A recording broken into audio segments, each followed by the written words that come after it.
The Brecon Beacon Mountains of southern Wales. Ancient peaks that over the millennia have watched over ancient people, ancient monuments, and maybe even ancient demons.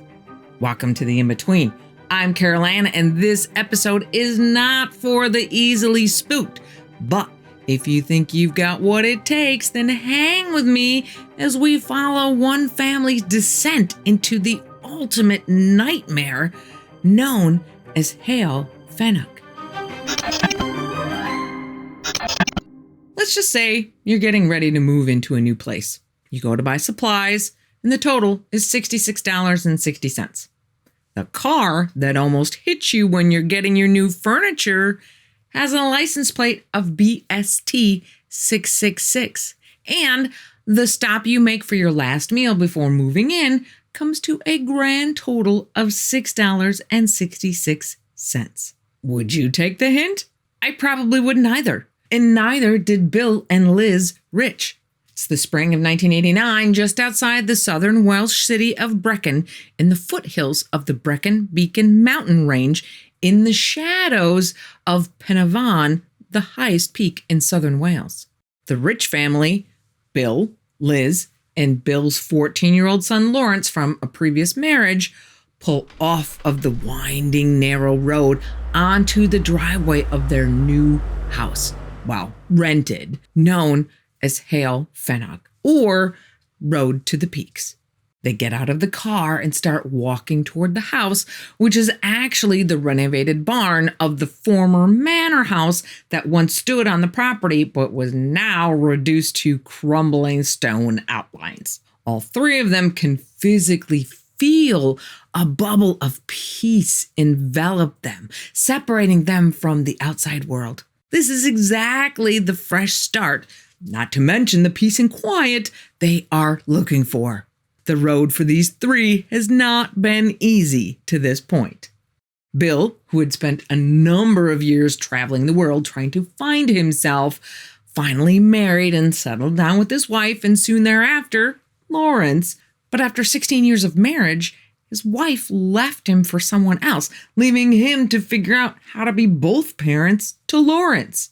Liz also had a pretty rebellious youth, including wandering the Mediterranean for years looking for a fix for her decade-long affliction of anorexia. Both wayward souls found their separate ways back to Wales, where Bill stumbled into Liz's herbalist shop looking for a natural treatment for his depression. That was it. They both found what they were looking for in each other.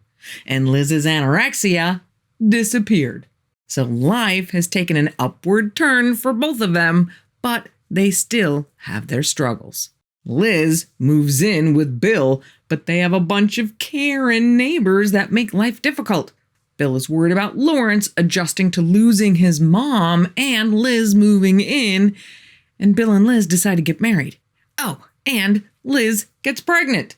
So everything's kind of a hot mess. But Bill is an up-and-coming artist who has a very good business selling these painted wooden boxes, as well as having some of his paintings attracting attention in the international art world. He even has a few paintings getting ready to be shown in an art exhibition in LA, whose attendees are set to be the likes of Sylvester Stallone. Money is good, so they start searching for a new place. And within just a couple of weeks, they stumble onto Heol Fanog. It's perfect. 3 acres of land, a big house and barn, room for a huge studio for Bill, quiet, and no neighbors. Done. And life is good. For a while. The summer is spent getting settled in their new home. Bill and Liz get married in September, and their baby boy Ben is born in October.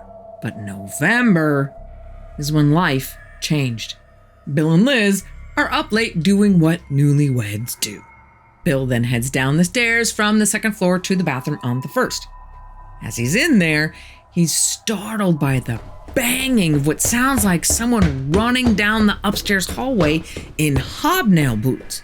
Hobnail boots are boots that have thick-headed nails in the bottom for durability. So you can imagine how loud that sounded.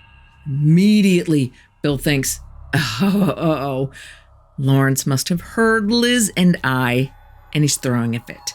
He steels himself for the discussion he is about to have with his son when he peeks in his room to find Lawrence fast asleep.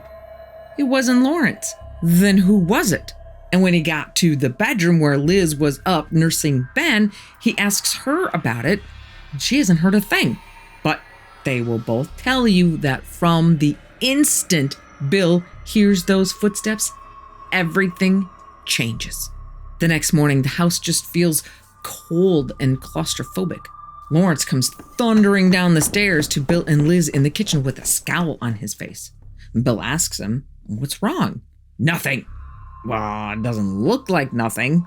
"I said nothing's wrong." "Okay, that's certainly not the happy-go-lucky kid they had yesterday. But okay, he's a teenager going through a lot of changes. Whatever." Still trying to figure out exactly what he heard the night before, Bill opens the electric bill and can't quite believe what he sees. The bill for the quarter, so the previous 3 months, is £750. That's like $3,000 in today's US dollars. Holy crap, that's like pot farm levels. But Bill and Liz did not have a pot farm. They didn't even have a regular farm. They have a pig and a couple of goats, but that hardly qualifies.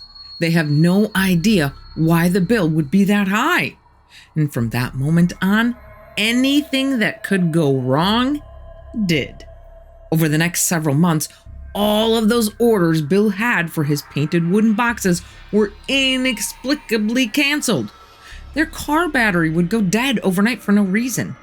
The gallery in LA that was set to show Bill's paintings went under, causing his paintings to be held until proper ownership could be established, a process that could take years. And not only are they still hearing those same invisible boots running down the hallway, but now they also hear invisible slippers patting their way down the stairs. The temperature in the house is totally unpredictable. Some days the house is so hot that Liz has sweat running down her face. She tells Bill to turn the heat down, and Bill says the heat's not on. Other times it's just the opposite, where she's so cold she's shivering. They both experience sudden odors, either of sulfur or incense, so strong that they feel like they're gonna vomit. And then they seemingly evaporate as fast as they came. And it feels to everyone that they are not the only ones living in their house. One day, Bill is in his studio and Liz is in the bedroom with Ben when she hears a door slam. Was that Bill? Then she hears the next door slam, and then the next door slam. The next door is the one to the room she is in. Sure enough, Liz jumps as she hears the door to her room slam as well. Except the door was already closed and it had never opened. Everybody's nerves are wearing thin and Lawrence is going downhill fast. He'd been telling Bill for a while that he wanted to paint his room, make it his own space. So one day, Bill gives him some money and says, "Knock yourself out." Lawrence picks out his paint and paints his room all by himself. However, Bill and Liz are a little dismayed to discover that his room is now a blood red color. Bill still thinks Lawrence is acting out to the new family changes, so he buys him a little present, a TV VCR combo for his bedroom. Big mistake, because now Bill and Liz are kept up at night by the screams of horror movies at full volume all night long. And any suggestion that maybe he at least turned down the volume is met with the proverbial hand. But the biggest thing that breaks Bill's heart is seeing the physical changes to his son's face. Lawrence's cheeks are sinking in and his eyes have dark circles under them. Bill barely recognizes the face he now sees as his own kid. Bill's mom comes to stay with them for a weekend. After she's been there for a bit, they hear Lawrence coming out of his room, which is a pretty rare affair these days. He even eats his dinner in there most nights. So Grandma gets up and wanders over to the stairway to say hi. Lawrence yells, "Get away from me!" Grandma looks like she's been slapped in the face and just says, "Lawrence." Lawrence tells his grandmother to F off, spits in her face, and starts heading back to his room. Bill pushes past his mother on the staircase and shouts at Lawrence to apologize, at which point Lawrence tells him to F off and spits in his face too, heads back to his room, and slams the door. Bill is shocked, not only by his son's behavior, but by the realization that that was not his son. Liz says, "We need help." She contacts the landlord, Phil Holborn, and asks him if anything strange has ever been reported in the house. He says no. She contacts the former tenant that was there right before them, Bridget Buscombe, who tells Liz, "Well, I saw a spinning wheel spinning by itself once, but I didn't really think much of it. I loved it there." They bring in a Catholic priest who goes around and blesses every room. Much to Bill and Liz's relief, the house just feels better, but only for a couple of days. And then one day, when Liz is coming back from taking Ben for a walk, which she does as often as she can since she figured out that the further away from the house she is, the better she feels. Somehow, their bubble of peace has become a prison of nightmares.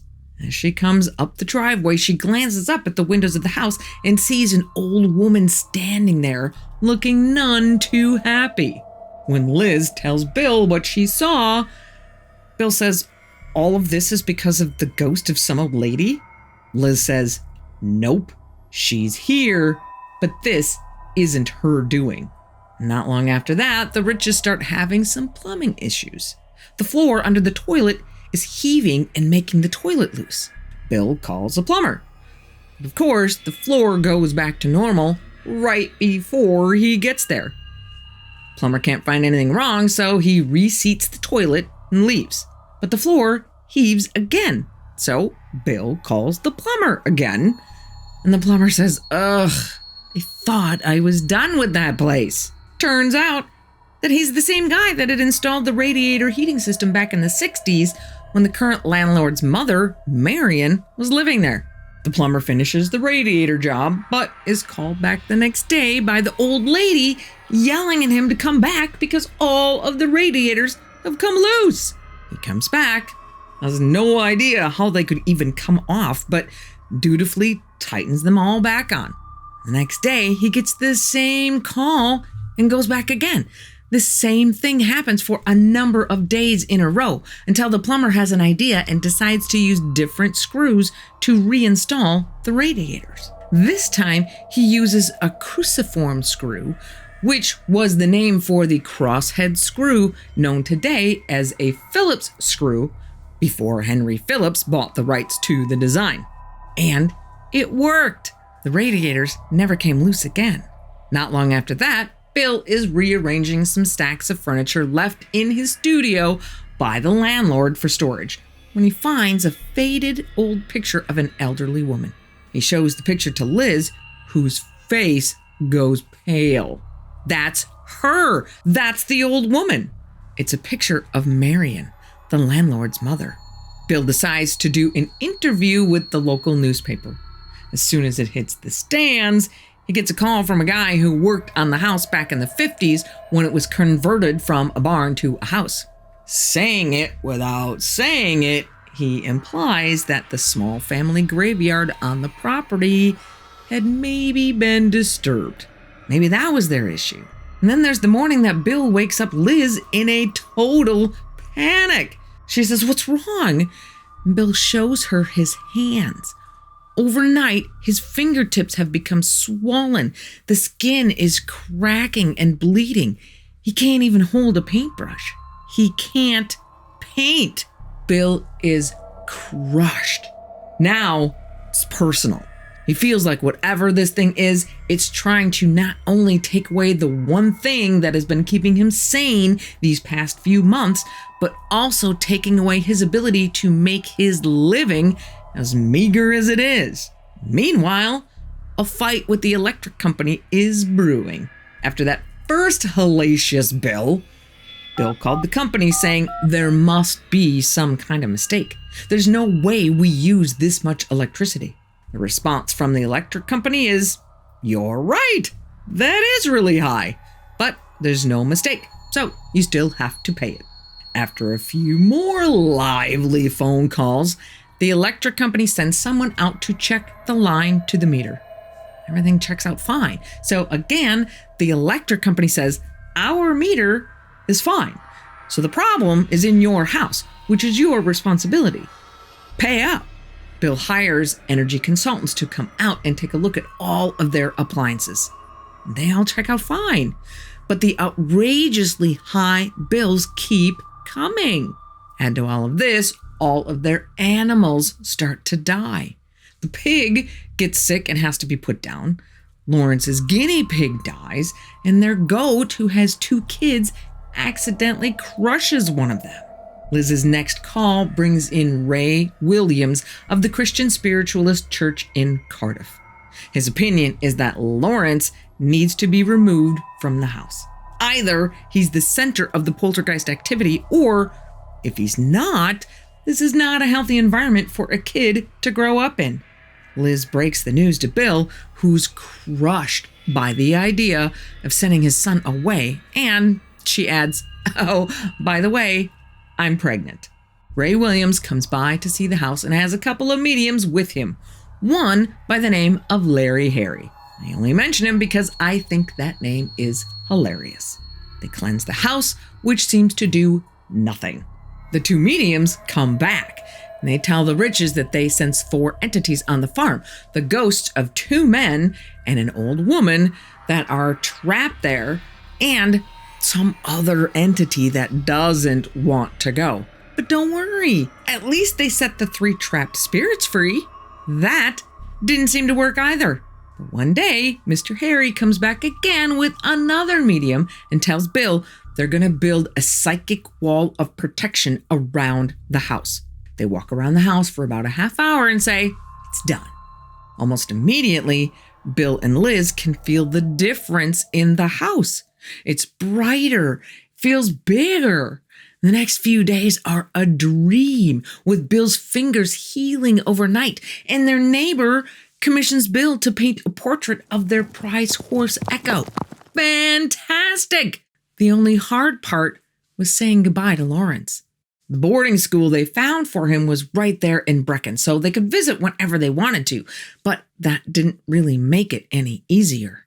But to keep his mind off of all of that, Bill dove into the horse painting project. The neighbors had given him a picture of the horse, but Bill went out one day looking over the neighbors' fields, looking for the perfect background to put behind him. He finds the perfect spot with the mountains in the back and sits down to sketch it out. As he's sitting there, another neighbor comes by, starts chatting. Turns out all of the farms in the area are all suffering from a blanket of bad luck. All the livestock that's been born lately were either all deformed or blind or deaf or dead. Bill asked him, when did all of this start? Turns out the first deformed calf was born the day after Larry Harry and his friend had erected the protective psychic wall around Bill's house. Huh. So it's like the negativity and bad mojo they had been experiencing had now been pushed out to everyone else. Bill keeps working on the horse painting and is more than satisfied at how it's coming along, with the exception of the horse's right rear leg. No matter how many times Bill starts it over, it keeps coming out looking deformed. He finally gives up, making it look as good as he can, and delivers the painting. The neighbors are thrilled. Not long after, Liz gets a call from the neighbor's wife. Now, keep in mind that the neighbors are aware of some funky things that are going down at Heol Fanog. Maybe not the full extent, but they know something's going on. So the neighbor's wife calls to let them know that their horse had contracted an infection of its right rear leg, making it look exactly as deformed as it looked in the painting, and they had to put it down. They buried the horse right where it fell, which happened to be in the exact same spot in which Bill had painted it. Barely able to hide her insinuation that the curse of Heol Fanog, and by extension Bill, had killed their horse, she let Liz know that they burned Bill's painting. Several weeks of peace later, so around August of 1990, a brutal storm seems to wash away their wall of protection. The house goes from completely peaceful to 100% ominous. The thing is back. What follows is a string of people, religious and secular, all trying to help the Riches rid their home of this dark energy. Sometimes nothing changes, but sometimes things would be better for a while. One man, David Holmwood, even managed to exorcise the evil presence for almost 2 years. And as awesome as that felt for the Riches, they still knew deep inside that it wasn't really gone. They could feel whatever this thing is simmering in the dark recesses, waiting. And just so you know, their power bill is still off the charts. And as usual, the peace does not last. And as time plods on, the electricity in the house is not the only thing draining away. So is Bill's creativity and inspiration to paint. Seeing the proverbial writing on the wall, he knows he has to make a choice between putting his time and energy into his life's passion or into standing with his wife to protect their family. He can't do both. The choice really isn't all that hard, but like the loss of any good friend, Bill grieves the loss of this huge chunk of who he is and is angry for having to make the choice to begin with. In his anger and frustration, he grabs one of his older paintings and starts covering over it in a frenzy of sadness and frustration. After 20 minutes of blind emotion guiding the paintbrush, covering the canvas in dark, vibrant colors, Bill is finished, both emotionally as well as with the painting. He sits back to see what the result is, only to be shocked at what he sees. In a sea of dark hues in turmoil, a bright white cross dominates the color storm. And for the first time in a long time, Bill sees just a flicker of light at the end of his tunnel. He names the painting Testimony. Throughout this entire ordeal, Bill and Liz just kept talking to people, going to the library and collecting any information they could find about the history of the property. One interesting thing they dug up is that in 1898, there was a murder. 23-year-old Thomas Edwards was hanged for taking an axe to the back of the head of one 18-year-old James Griffith. James's body was found buried in a muck heap a stone's throw away at the farm at Cumgoody, where they both worked as farmhands. But some say the actual murder happened at Heol Fanog. There are suggestions that it was a fight over money or a beef over a farmer's daughter. There's a surprise. But there is also the persistent legend that James was taken out because he witnessed some kind of ceremony of the dark arts variety. And supposedly, Thomas was told by someone in said dark arts ring that if he committed this murder, he would be taken care of. And that Thomas believed until the very moment the noose is tightened around his neck that someone was going to step forward with an alibi or something to stop this whole execution thing. But no one did. Maybe Thomas misunderstood what was meant by him being taken care of. Another interesting tidbit that comes to light comes from the local vet/animal control officer called the dog warden. The Riches had decided to try their luck with animals one more time and get a Doberman puppy named Bo, both for the kids, of which they now had 2, and the third one was due soon, and for protection.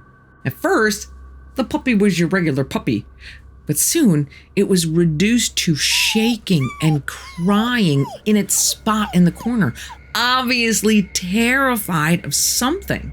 So the Riches called Liz Jones, the dog warden, to come and take a look at Bo just to make sure that nothing's wrong with him. After pronouncing Bo fit as a fiddle and admitting she has no idea what's causing his behavior, she confesses to the Riches that she almost didn't come. She never wanted to set foot on this property again. Turns out she's friends with Bridget Buscombe, the previous tenant of Heol Fanog, the girl who really didn't think anything of her spinning wheel. Well, Bridget has to go out of town, so she asks Liz Jones to take care of her animals for her. Liz says no problem and starts going to Heol Fanog every day to feed the animals. And guess what? She heard the clomping boots running down the hallway too. More than once. But she doesn't find anything wrong with Bo, so Bill takes him to the local vet, who also can't find anything wrong. But as soon as they get home, Bo takes his regular spot, crying, shaking, and whimpering. Now, I know we have a lot of animal lovers watching whose hearts are breaking for poor Bo, but I have to digress for just a moment and talk about one of the actual good things to come out of this whole ordeal. Bill and Liz had both been spiritual people before 1989, but their faith was just not really in the foreground of their day-to-day lives. However, as the months and years of mental and physical torture tick by, not only do they figure out that they are stronger together than alone, but they discover that they are stronger with God than without Him, and are eventually baptized into the Baptist faith.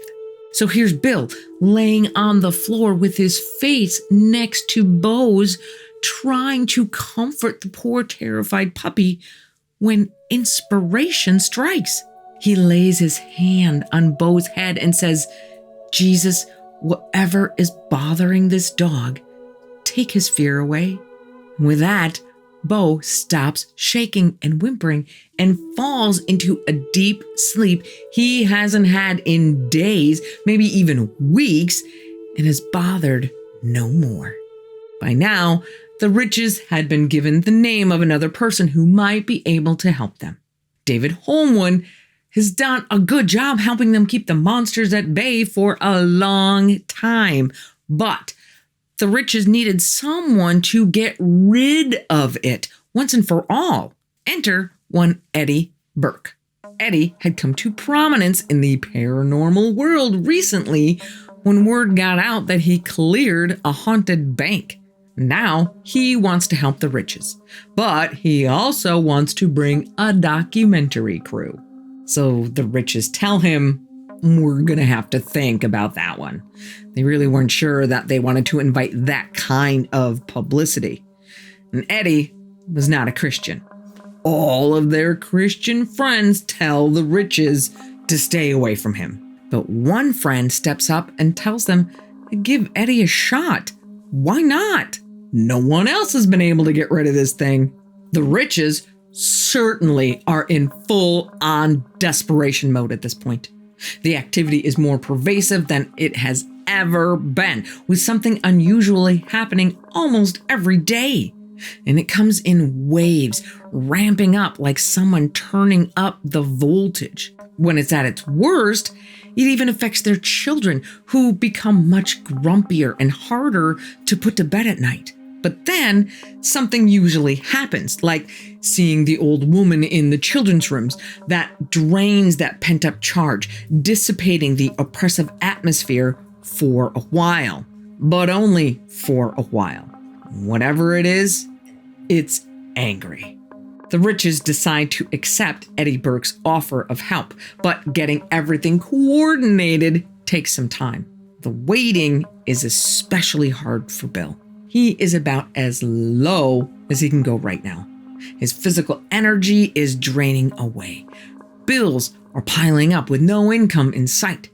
He no longer has his painting as a refuge, and their third child has just been born, bringing with it all kinds of new pressures of taking care of the other two so Liz can concentrate on the new one.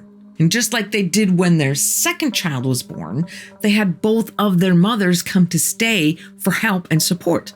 But this house has a way of pulling out the worst in people. And just like the first time, perfectly cordial in-laws devolved into arguing, unhelpful distractions. So the Riches sent them home.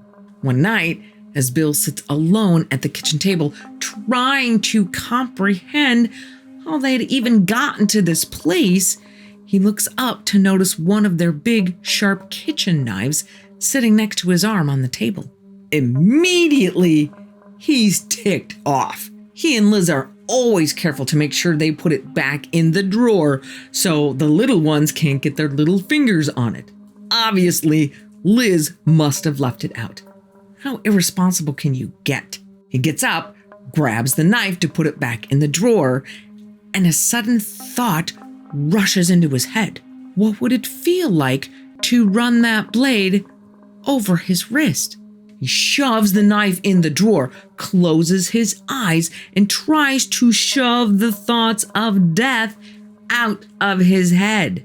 But the thoughts don't want to go away. Think of how easy it would be. No more pressure, no more problems, just peace. He tries to flood his head with positive images of Liz and his children, but the dark thoughts keep winning.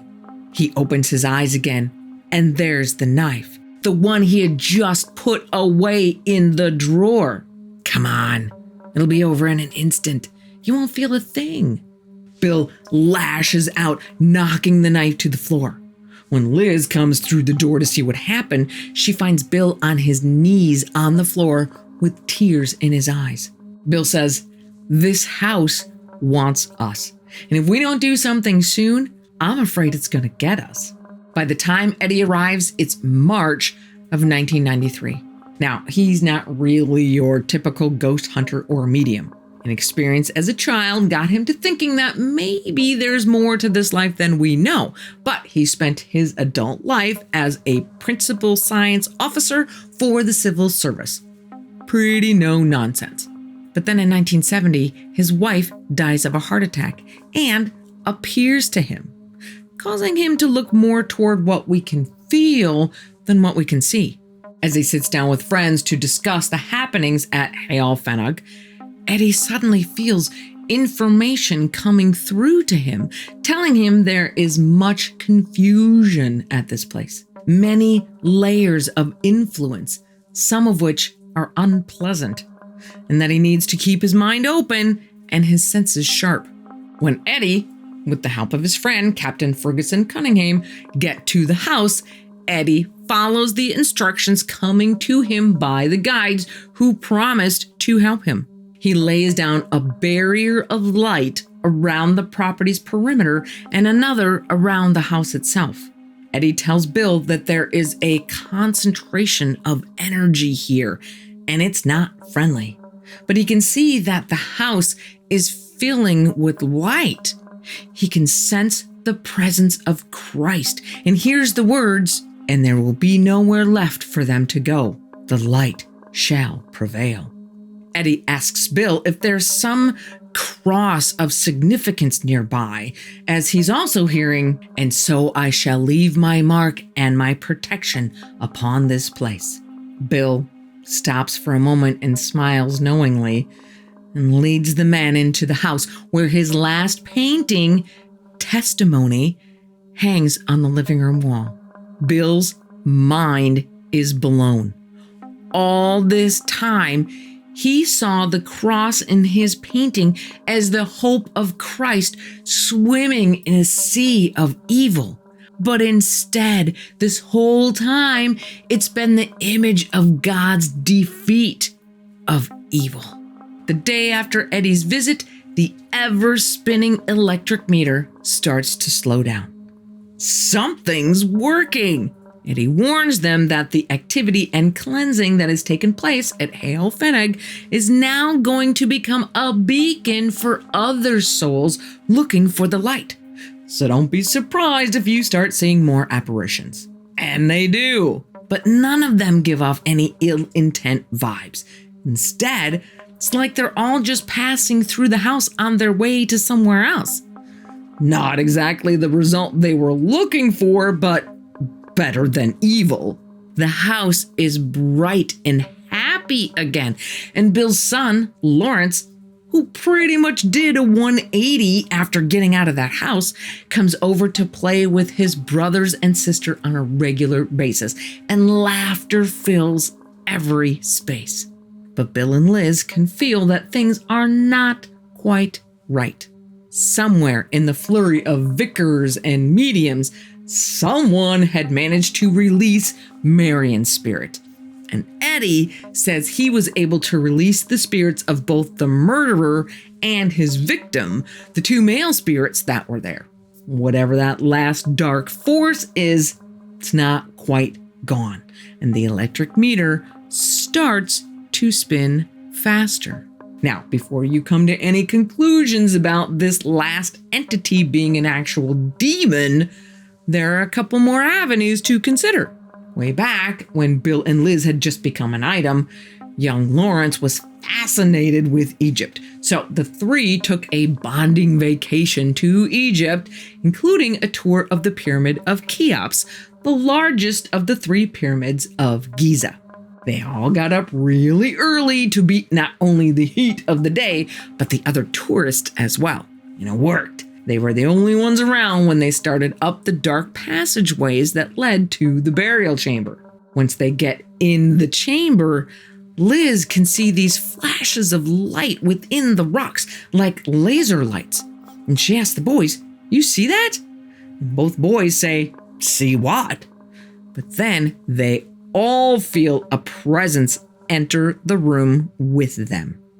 Totally creeped out and feeling like they're all in danger, they all take off running out of the chamber through the tunnels and don't stop until they are outside in the sunshine again. And Liz would later report seeing those same flashing lights again in their barn. But the Egypt ties don't stop there. As the encounters in their house were at their highest levels, both Bill and Liz saw an entity that they both describe as being about 7 feet tall, all black, with the head of a bird, closely resembling pictures and statues of the Egyptian god Horus. And Liz's mother, whom the Riches would stay with occasionally when they needed a few days away from the farm, found a pendant on her living room floor that looked strangely Egyptian. It wasn't hers. Knowing they had been to Egypt, she assumed it was a souvenir of Liz's and handed it to her. "Here, I found your pendant." But neither Liz nor Bill had ever seen it before. Liz hands it to Bill, who immediately drops it on the carpet after getting hit with what felt like an electrical surge through his arm. Bill takes the pendant outside and smashes it with a hammer. So maybe the family accidentally brought back some kind of spirit from the ancient tomb of Cheops. But there is still one more avenue to explore: ley lines. During the parade of interested parties that waltzed through Heol Fanog over the 6-year ordeal, many were searching for ley lines. Ley line is a theoretical line of energy that flows through the earth. And if you check out a ley line map, you'll see that many churches and ancient monuments have been erected on these lines. What I didn't know is that these lines are said to either follow or are created by underground rivers, and the energy emitted can either be positive or negative. So dowsers, people who are skilled at detecting underground water and minerals, can also detect these energy channels. And according to them, Heol Fanog is sitting on more than one negative energy river. You know how much negative energy it must have taken to generate a flow this size? And they all said, "I wouldn't live here." So do the negative entities come from the energy of those negative energy ley lines? Or are they just attracted to the negative energy signatures they radiate? Very good question. But I gotta say, I have a hard time with the whole ley line idea. Every time I try to compare maps, nobody's map is the same. Not helpful. But no matter where the dark energy came from originally, it's pretty evident that it's now entrenched in Heol Fanog. Eddie pays the farm another visit. And as he's getting in touch with the dark presence, which he describes as something without form, without personality, something very ancient, the oppression in the room ramps up. He describes the force as something primitive, possibly a force summoned by early pagans who did not understand the power they were messing with. As Eddie is dealing with that entity, the tape recorder that had been set up and turned on in the corner suddenly lets out this loud crack, like it's been struck by lightning or something, and stops. The oppression that filled the room is gone. Since Eddie's second visit to Heol Fanog, there has been no reports of any strange phenomena at the farm. And the electricity bill is now below the average for a house that size. I wish I could say, and they all lived happily ever after, but I can't. In the aftermath, it seems as if the dark force had just taken too much from Bill, who turned to alcohol to try and erase the memories. After leaving Heol Fanog, now nicknamed Hellfire Farm or the Welsh Amityville, Bill and Liz divorced and Bill passed away in 2016. One of Bill's biggest fears is that the house would get them. Looks like in the end, it did.